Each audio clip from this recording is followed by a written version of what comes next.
Hi, it's Lori Brown. I'm not going to start with the normal, please support us on Patreon. It's listeners like you. Not today. Because we have a special limited time offer for you right now. And this is the thing that is going to put it really over the finish line for you and make you a monthly supporter of Pondercast. We're thinking. All new patrons that join us between now and April 21st at the $3 a month level will get a free digital copy of the Pondercast Season 1 album, all original music by Joshua Van Tassel.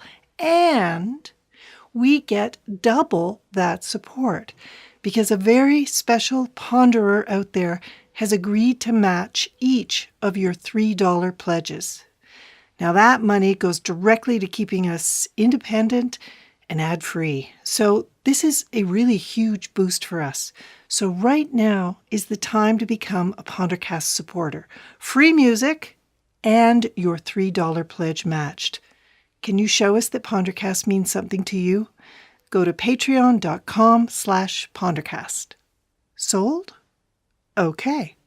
Let's Pondercast.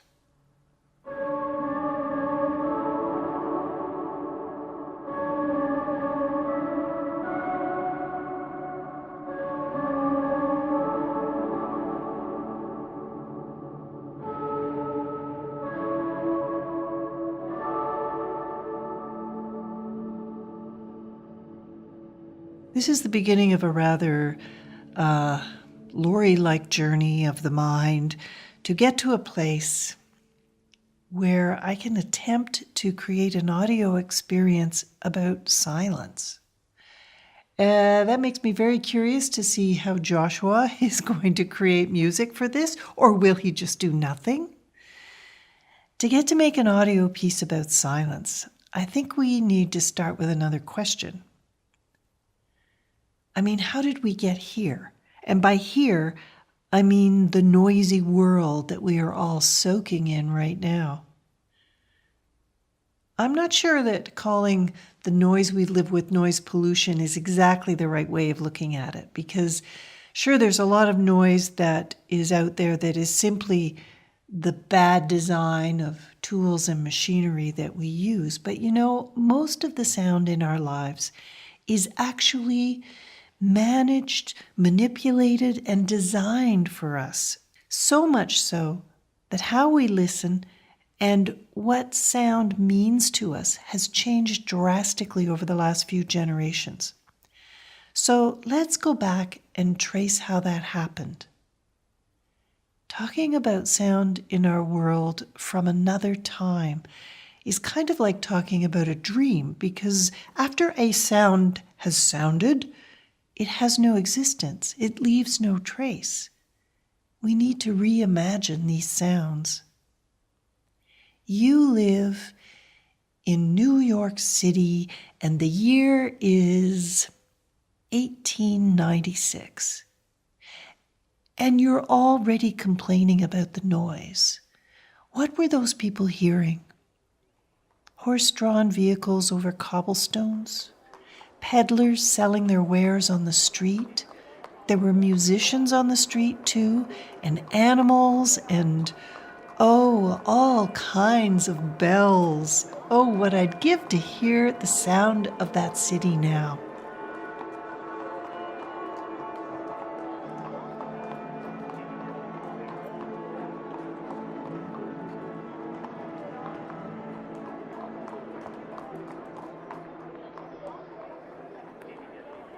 And only 20 years later, the city's sound had completely changed. The noise was not human or animal, but machine. Here's a quote. "The air belongs to the steady burr of the motor, to the regular clank-clank of the elevated train, and to the chitter of the steel drill. Underneath is the rhythmic roll-over clattering ties of the subway, above the drone of the airplane." Now that was written in 1925 about the sound of New York City. 5 years later, the city developed a hum that never went away. There used to be quiet moments in the night, but there would be one day when that stopped and the hum started. And it's never stopped since. I would love to go back to that moment and to be able to say, there, hear it? Hear the hum? It started.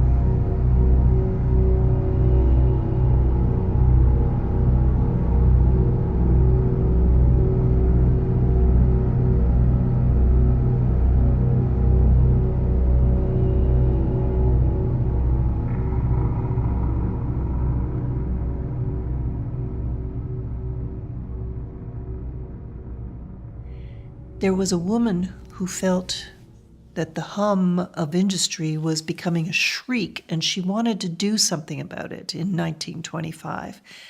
She laid awake one night and she counted the number of times she heard tugboat steam whistles throughout the night on the Hudson River from her home on Riverside Drive at 89th. She counted 3,000 times in a night that a whistle blew. Would you have joined the Society for the Suppression of Unnecessary Noises? Damn straight I would have. They made a very impressive start. They created quiet zones around hospitals and schools. In the same way New York City had mobilized around smoke pollution, they now targeted sound. There were trucks running around with sound measuring equipment launched to all parts of the city with Official Noise Abatement Commission painted on their sides, and there were sound policemen on the streets. But the cars and the streetcars and trains and construction sites proved too difficult for the sound police brigade to stop. But what they did stop were the sounds of street vendors, newsboys, the whistles on the carts of peanut roasters, the bells of the knife sharpener, and the street musicians. They were the people who got the tickets. And that vibrant human sound of people in a city disappeared, taking all those vendors and musicians off the streets and into shops. And the car, with the streets emptied of all those vendors with their carts, took over. Not exactly a win there, and New York City was on the path to ever-increasing traffic and hum.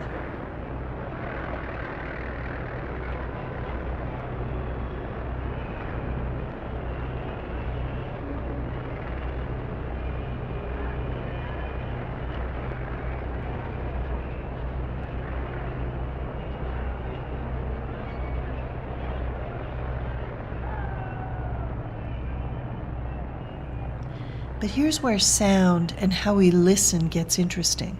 Dealing with the city noise turned from an outside problem to an inside solution. We began insulating our home spaces against city noise.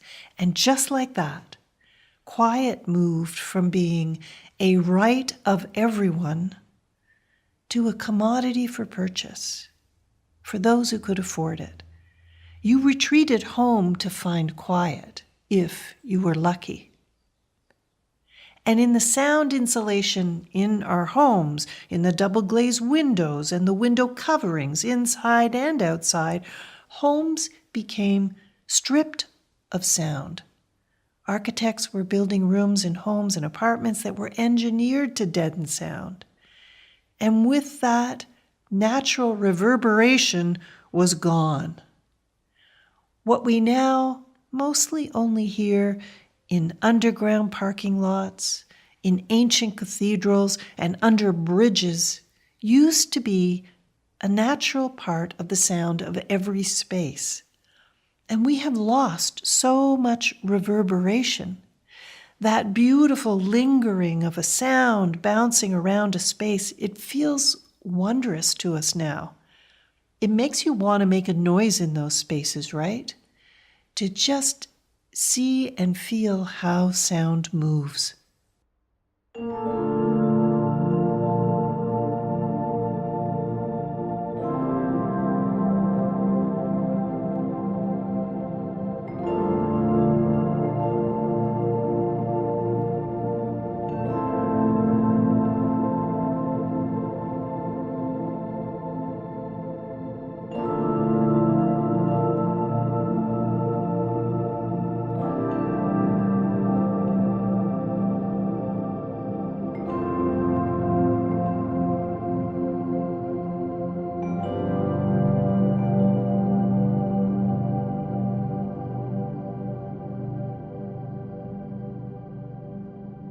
Our concert halls, our office spaces, our cars, almost every space you go into in a day, the sound has been engineered.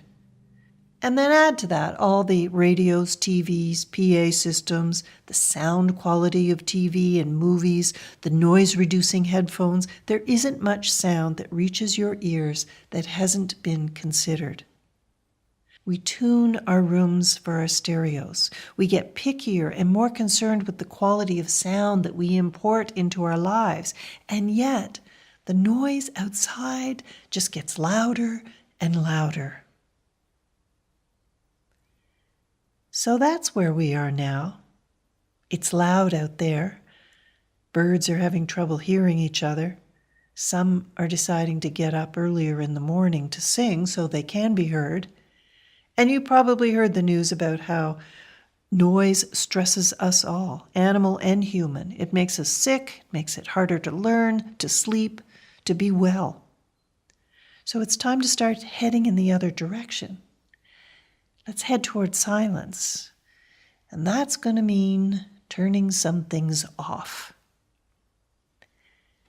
You know that feeling that comes over you when at the end of a night you decide that it's time to go to bed and you walk about your place turning off the lights and then you turn off the radio and the quiet rushes in.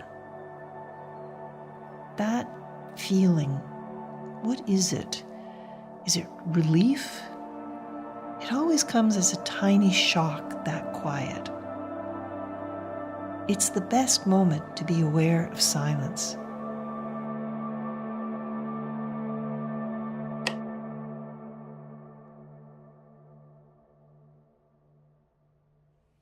If you're like me, that quiet makes me go back and sit on the couch because I want to soak it in. My ears are almost ringing with it. This dark, fresh quiet feels thick, so full of something. But what?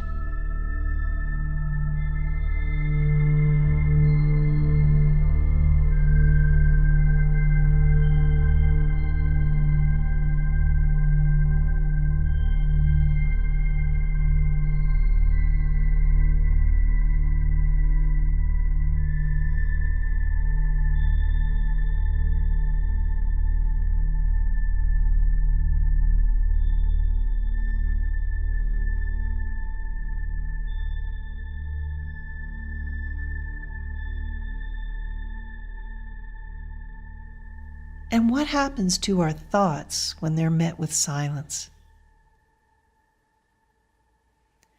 We are unworded by silence. The quiet leaves room for a different version of us to show up. Why does silence feel so big? Why is it so impressive or oppressive? I mean, isn't silence basically nothing? Why would nothing make such a big impression? Maybe because the volume of our world has been turned up to 11, and the only thing left to impress us in the world of sound is less of it.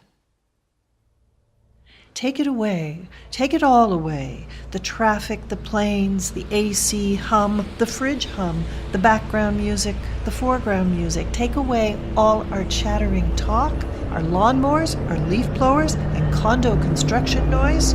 Turn it down as far as you can, and what's still there? Oh, there's still sound. But there are spaces between those sounds. And what if we turned our attention to the spaces? When you focus on the quiet in between sound, a shift happens. I guess I started doing it after working in radio and spending all day listening. At the end of the day, I wanted to non-listen instead. I yearned for quiet, to focus on what's not there. And the more you focus on the quiet, the more you feel its presence.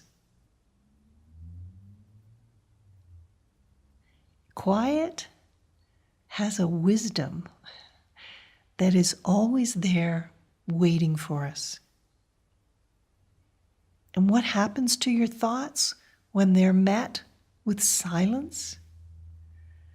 There are no answers in silence, no hasty conclusions, no final words, no affirmation, and no judgment. There is just the sense that there is always something bigger to understand.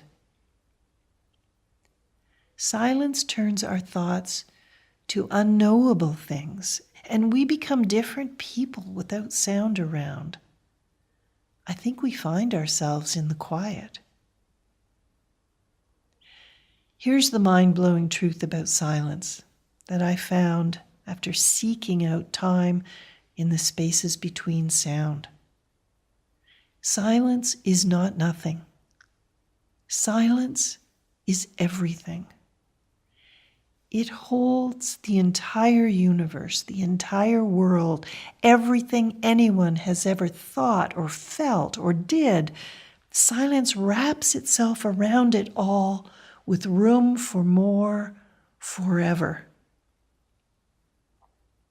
What if silence could hold you too? Will you let it? Let it?